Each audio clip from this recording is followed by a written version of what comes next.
Gaza के बाद Israel ने एक और फ्रंट खोल दिया है। इसराइल ने शुक्रवार की सुबह ईरान की राजधानी तेहरान पर कई हमले किए। इन हमलों में ईरान के न्यूक्लियर साइट्स को निशाना बनाया गया। हमले में ईरान के कई top military officials, nuclear scientist मारे गए हैं। ईरान के खिलाफ एक तरीके से युद्ध की शुरुआत करने वाले इसराइल ने इसे ऑपरेशन लॉयन का नाम दिया है। इस ऑपरेशन के बाद इसराइल इसे क्या अचीव करना चाहता है, इसराइल के इस ऑपरेशन का पूरे वेस्ट एशिया और बाकी की दुनिया पर क्या असर पड़ेगा, और इस पूरे मामले पर भारत और अमेरिका जैसे देशों का क्या स्टैंड होगा। इंटरनेशनल मीडिया रिपोर्ट्स के अकॉर्डिंग ईरान ने ऐसे बम के लिए ज़रूरी यूरेनियम को इतना एनरिच कर लिया है कि कुछ ही महीनों में उसे न्यूक्लियर बम बनाने का जो उसका सपना है वो सच साबित हो सकता है। इसी को रोकने के लिए अमेरिका और ईरान के बीच बातचीत चल रही है। ऐसी बातचीत के बीच अमेरिकी राष्ट्रपति डोनाल्ड ट्रंप ने इजराइल के पीएम बेंजामिन नेतन्याहू को ईरान पर किसी तरीके का हमला करने से मना किया था, लेकिन फिर भी इजराइल ने ईरान पर यह हमला कर दिया। अब यह है कि ईरान अपने परमाणु कार्यक्रम को पूरी तरीके से बंद नहीं करना चाहता।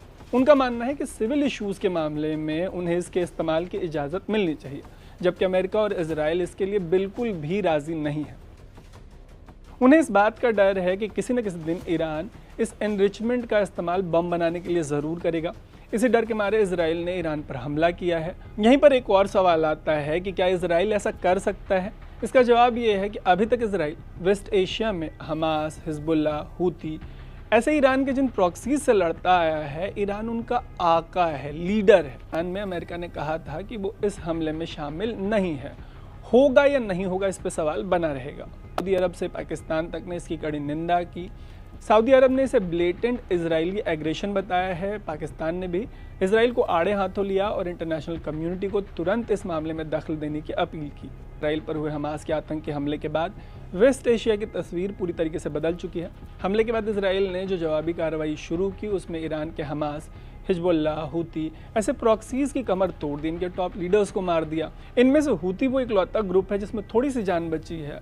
ऊपर से सीरिया जैसे देश में असद की सत्ता भी उखड़ गई, जो ईरान के करीबी थे। इन्हीं बातों का हवाला देते हुए मीडिया एनालिसिस में कहा जा रहा है कि नेतन्याहू को लगा कि ईरान को हिट करने का ये बेस्ट टाइम है और इजराइल ने हमला कर दिया।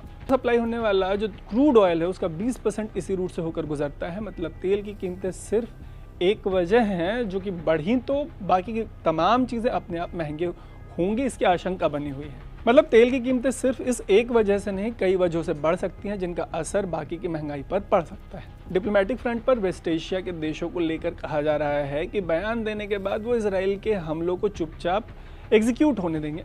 मीडिया एनालिसिस के अकॉर्डिंग ईरान तेजी से चीन और रूस के बहुत ज़्यादा करीब जाएगा। वहीं इसराइल के मामले में यूएस का स्टैंड देखने लायक होगा। वैसे अमेरिका ने खुद को कॉन्ट्राडिक्ट कर दिया है। कॉन्ट्राडिक्ट करते हुए अमेरिकन प्रेसिडेंट डोनाल्ड ट्रंप ने ट्रुथ सोशल पे एक पोस्ट किया।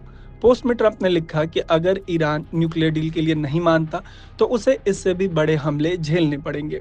ये वही डोनाल्ड ट्रंप है जो बिस्तर की एक तरफ से उतरते हैं तो एक बात कहते हैं और दूसरी तरफ से उतरते हैं तो बिल्कुल ही उस बात के उलट कुछ कह देते हैं।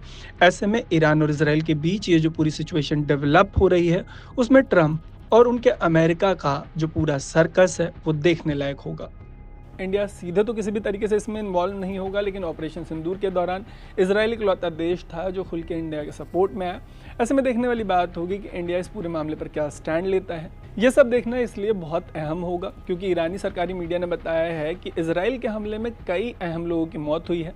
इनमें ईरान के न्यूक्लियर प्रोग्राम से जुड़े बड़े नाम भी शामिल हैं। बताया जा रहा है कि रेवोल्यूशनरी गार्ड्स के चीफ हुसैन सलामी मारे गए हैं। साथ ही atomic energy organization of Iran के पूर्व प्रमुख फरदून अब्बासी की भी मौत की खबर है। इससे बौखलाए ईरान ने जवाबी कार्रवाई में इसराइल पर ड्रोन्स दागे हैं। हो सकता है बाय द टाइम आप ये स्टोरी देख रहे हैं आपको इसराइल पर हुए हमलों की, ड्रोन्स हमलों की, बैलिस्टिक मिसाइल हमलों की तस्वीरें देखने को मिल सकती हैं।